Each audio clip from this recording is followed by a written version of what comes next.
Welcome back everyone to our studies in democracy and Nazism. We're continuing looking at the establishment and early years of Weimar between 1918 and 1924.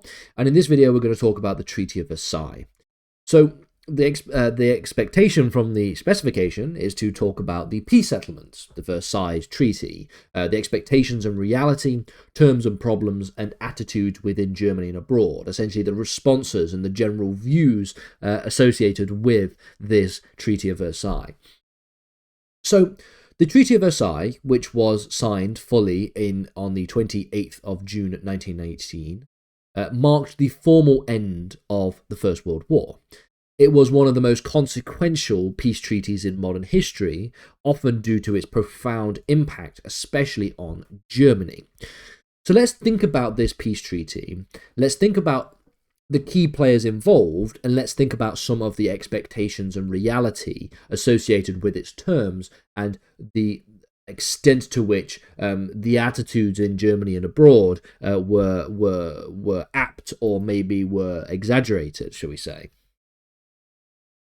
So let's just think about this sort of expectations and reality. The expectations for the peace treaty was, of course, the following issues. There was a lasting peace. The Allied powers, particularly France, the United Kingdom, and Italy, expected that the Treaty of Versailles would establish a just and lasting peace. After 4 years of World War, they wanted to ensure that Germany would not be able to rise again to be a military threat.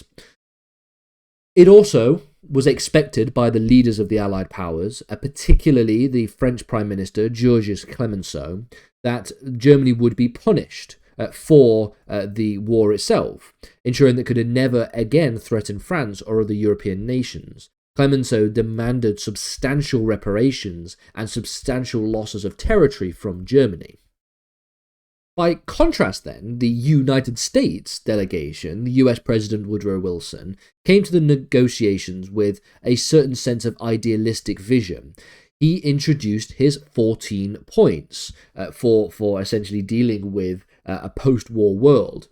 The 14 points included the proposals for open diplomacy, the idea of self-determination of peoples, and free trade and disarmament, and the establishment of a League of Nations to promote collective security. Wilson hoped that the treaty would create a more just and cooperative international order, and also seemingly took aim at some of the Allied forces in terms of thinking about the self-determination of peoples when examining the sort of imperial legacies of France and Great Britain and the empires that they still maintain and colonizing of peoples. Now, Germany, despite being the defeated power, hoped for a more lenient peace settlement. Germans believed that the Allies would recognise that the suffering they had endured during the war, and that their losses, particularly in terms of human casualties, ought to be taken into account. Additionally, the 14 points that was issued by Woodrow Wilson was public and was something that was well known, and so many expected the peace agreement to be based on the idealism of Woodrow Wilson, as his points were widely circulated and actually sympathised with in Germany.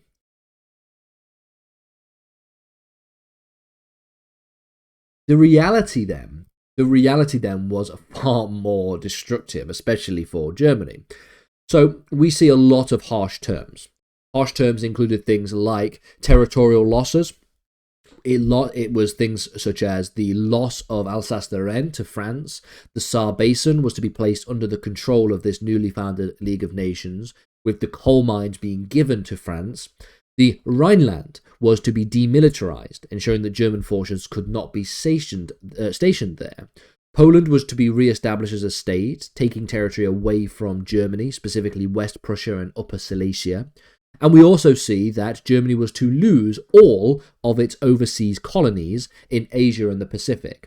A huge amount of territory then taken away or demilitarized. In terms of military restrictions, the army was limited to only 100,000 soldiers, conscription would be banned, Germany was not allowed to have an air force, tanks or submarines, and Germany was restricted to having a navy which only had 6 battleships. The two final points, though, were the most significant. So Article 231 of the Treaty of Versailles was known as the War Guilt Clause. Now, Essentially, it places full responsibility for the war on Germany and its allies. This is a deeply humiliating clause for Germany, and it fueled quite a significant amount of resentment for the Allies. Germans felt that it was very unjust, especially given the complex causes of the war. And to be honest with you, I'm inclined to agree that placing full responsibility for the war on Germany is something of a harsh expectation in relation to, if you think about historically, the causes of the First World War. But by extension of having war guilt and essentially placing responsibility on the war on Germany, it meant that Germany was then responsible for making financial reparations. They would have to pay reparations. Now, even though the exact amount was not to be determined immediately, it was eventually set in 1921 to 132 billion gold marks, around $33 billion at the time, and something of an incredible price tag even in today's money. That's a huge number, but given inflation nearly over 100 years later, that would be a huge financial burden, which would contribute to the post-war economic devastation, which we'll get to. So, essentially, the terms of the Treaty of Versailles were meant to ensure that German disarmament would take place and it would prevent future aggression, but in practice the provisions led to significant problems.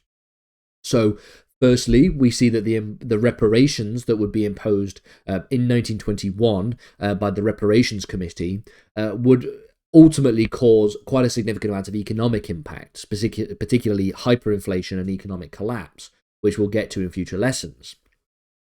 We also see a widespread amount of disillusionment within Germany. Many Germans, particularly the political right, saw the treaty as a, quote, stab in the back, and they started to perpetuate this idea of the stab in the back myth, believing that it was the war wasn't lost on the battlefield, but instead it was due to be the elites at home betraying the military and betraying the true German soul.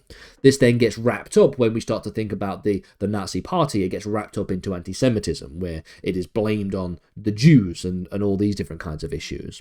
The myth of betrayal, then, is promoted by nationalist and military leaders and continues to plague the Weimar Republic in terms of political instability. The perceived injustice also creates a fertile ground for the rise of radical ideologies. The Nazi Party and Adolf Hitler would use anti-Versailles rhetoric to gain their popularity, and this ultimately leads to Hitler's first attempt to claim power, which will take place with the Munich Putsch in 1923, which we'll get to in future lessons. And ultimately, despite the vision of Woodrow Wilson, the League of Nations, which was established to promote collective security and to try and prevent future wars, was very, very ineffective. The US didn't join the League due to the Senate's opposition of the treaty, and the countries were therefore reluctant to enforce the decisions. So in terms of attitudes associated with the Treaty of Versailles, let's begin with Germany and think about some of the responses to the Treaty of Versailles. We see, of course, the idea of widespread resentment. I've already mentioned previously the idea of stab in the back. This became a huge myth, which ultimately led to the vehement rejection of the treaty among German society. The treaty was seen as what is known as a dictated peace, which was imposed on Germany without German input. Famously, Germany was not invited to the Treaty of Versailles. It compounded the struggles within the Weimar Republic, as they were the ones that accepted the Treaty of Versailles, and so the political chaos would lead to the eventual rise of more and more extremist parties.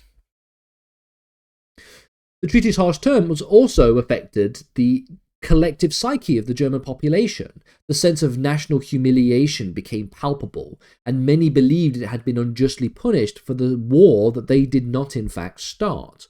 This feeling of injustice would play a very key role in Nazi propaganda that we start to see later on.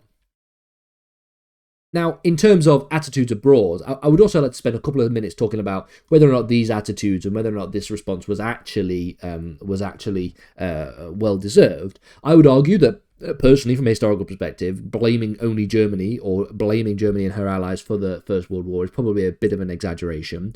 But in terms of other treaties of comparable nature during this time, you could compare the Treaty of Versailles that was imposed on Germany to the Treaty of Brest-Litovsk in 1917, or 1918, should I say, which was imposed by Germany on the Russian Empire because the Russians were defeated first. The Treaty of Brest-Litovsk was far, far, far, far worse than the Treaty of Versailles on Russia, than the Treaty of Versailles was on Germany, if that makes sense. So you should put a little bit of contextual understanding into this idea of this collective psyche of harsh treatment. But it is nevertheless the case that, broadly speaking, both the Treaty of Versailles and the Treaty of Brest-Litovsk were very, very harsh treaties on the defeated enemies. In terms of attitudes abroad, then, in France, having suffered the most during the war, they were adamant that Germany was to be weakened to prevent future aggression. Now, the French public largely supported the terms of the treaty, and Clemenceau, the French representing the French interest, actually pushed for even more severe sanctions, and he saw these measures as necessary to ensure French security. So France, by and large, supported the treaty, but people like Clemenceau would actually have wanted even harsher terms on Germany than they actually got. The British public was more ambivalent about the treaty's harshness. While they wanted to ensure Germany was sufficiently weakened, they also believed that punishing Germany too severely could destabilise Europe and lead to future problems. A pretty apt description of events. The British Prime Minister of the time, the Liberal Party's David Lloyd George, was caught between these competing pressures. Now, over time, Britain would come to see the treaty as too punitive, especially in terms of economic costs and reparations as they became more and more apparent. And then ultimately, in the final point, there was a disillusionment by the final treaty on the part of Woodrow Wilson. He had hoped to create a far more peaceful and cooperative world, and a world that more importantly reflected his 14 points. But he was weakened by his own Senate, his own Congress in America, which meant that the US would never join the League of Nations. He had a very idealistic vision for the League of Nations, and maybe it was just one war too soon for him to have actually been able to espouse these 14 points in a way that was actually going to be effective.